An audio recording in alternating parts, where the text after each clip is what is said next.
참 예수님,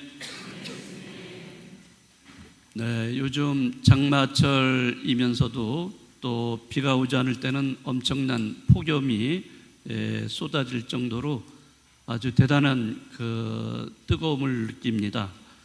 그래서 여러분들 이런 상황에 건강 조심하시면 좋겠습니다.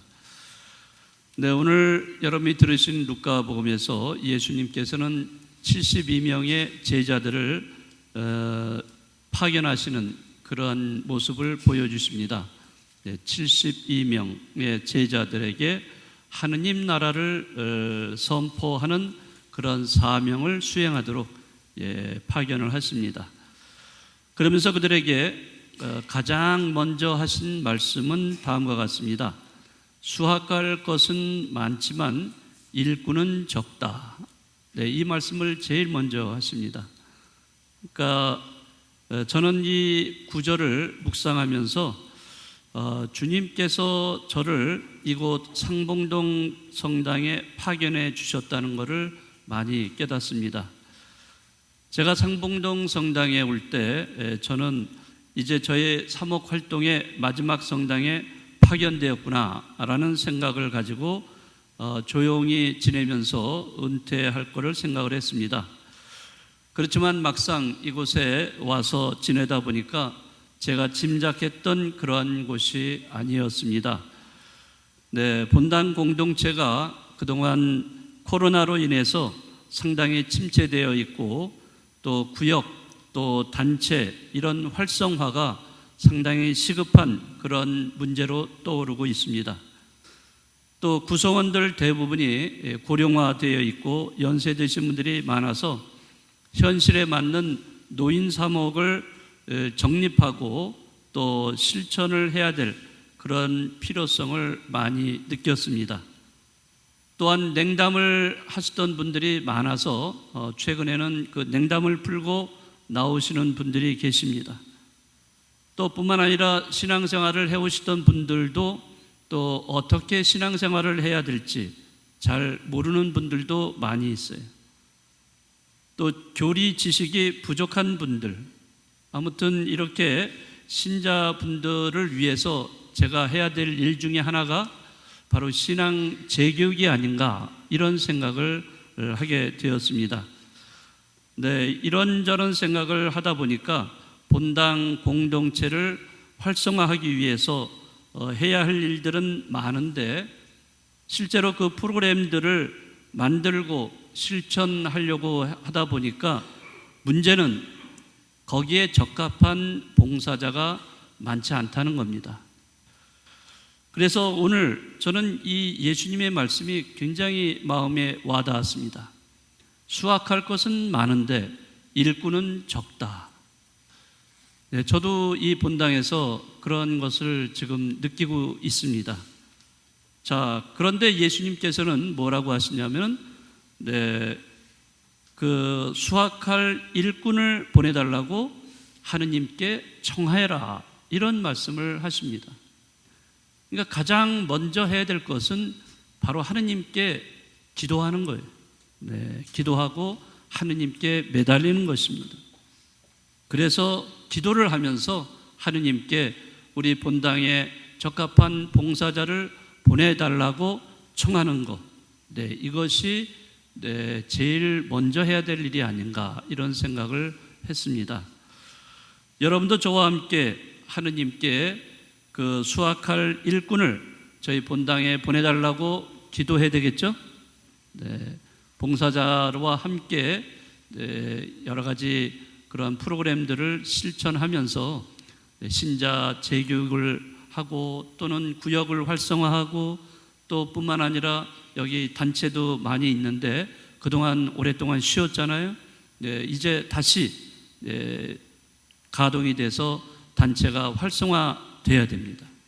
자, 그렇게 하기 위해서는 저는 봉사자가 전혀 없다 이런 생각은 하지 않습니다. 봉사자가 숨어 있다 이런 생각이 들어요. 이제 자수하셔야 돼요. 광명을 찾으셔야 됩니다. 그래서 봉사하실 분들이 꼭 좀 해달라고 이렇게 하는 것보다도 자진해서 자발적으로 이렇게 봉사하겠다라고 하신다면은 굉장히 좋을 것 같습니다. 물론 뭐 여러 가지 아까도 말씀드렸지만은 고령화로 인해서 연세들이 많으시기 때문에 참 정말 이렇게 적극적으로 능동적으로 할 수 있는 봉사자를 찾는다는 것이 쉽지는 않지만, 그래도 저는 이 상봉동 성당에 많이 그런 분들이 전면에 나타나지 않고 계시지 않는가. 그런 분들을 이제 제가 한 분 한 분 이제 시간이 가면서 찾아낼 겁니다. 그러니까 제가 찾아내기 전에 먼저 뭐 하라고요? 자수하십시오. 네.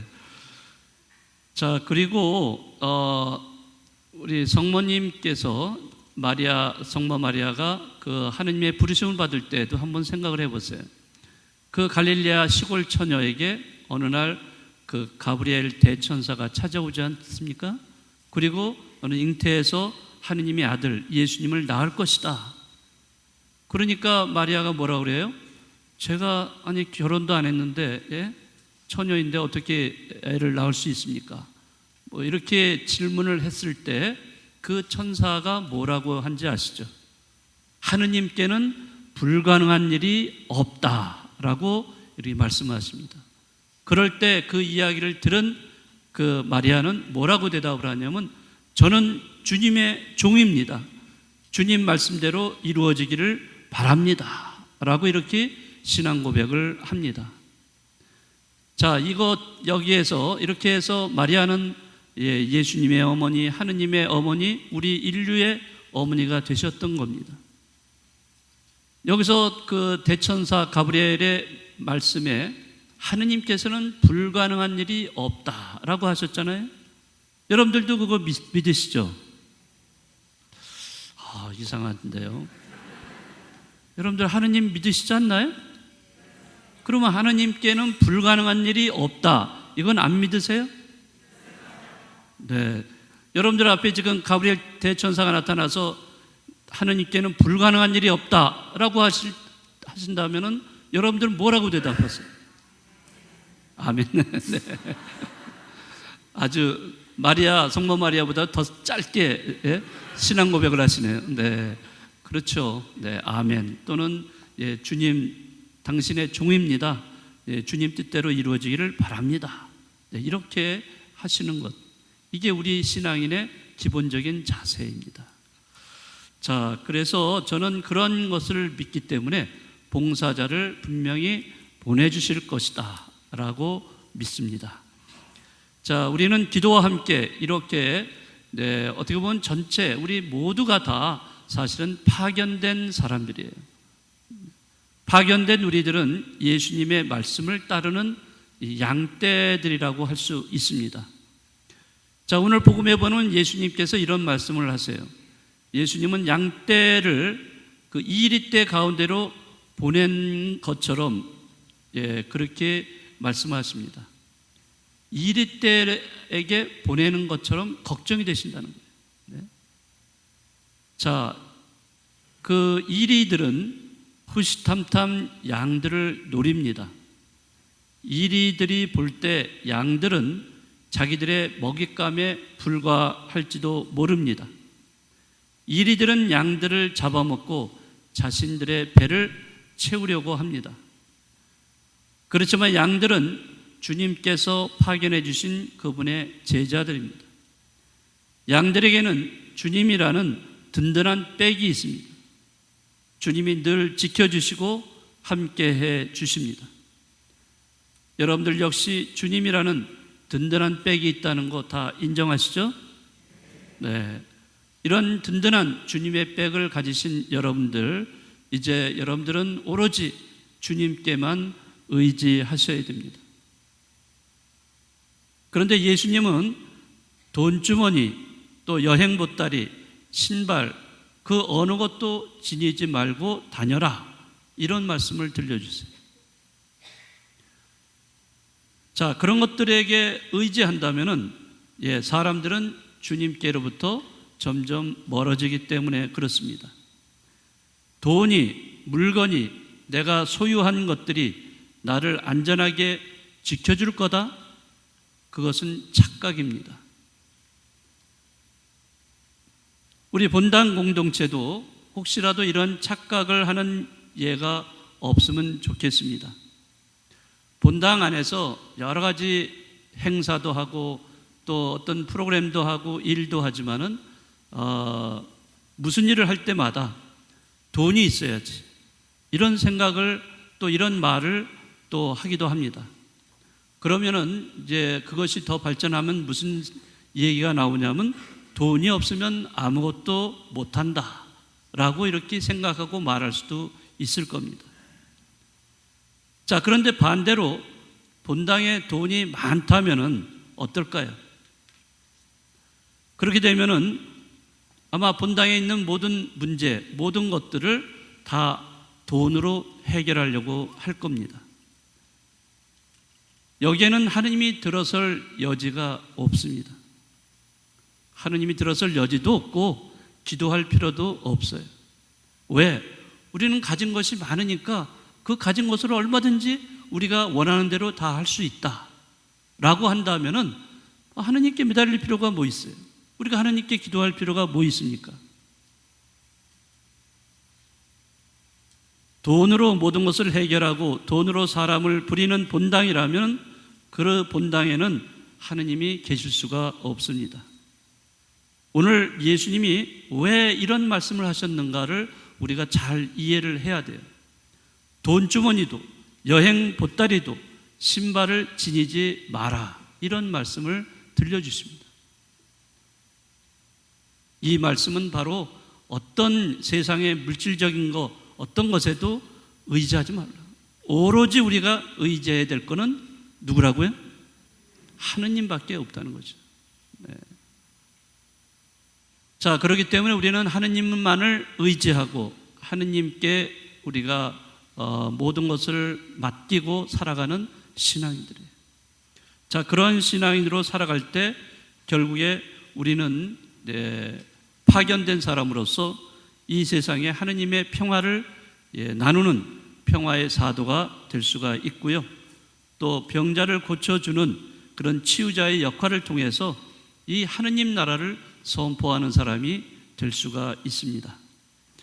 저도 상봉동 이 본당 공동체에서 신자 여러분들이 하느님의 평화를 체험하고 그것을 이웃에게 나누는 여러분들이 되어 주셨으면 좋겠습니다.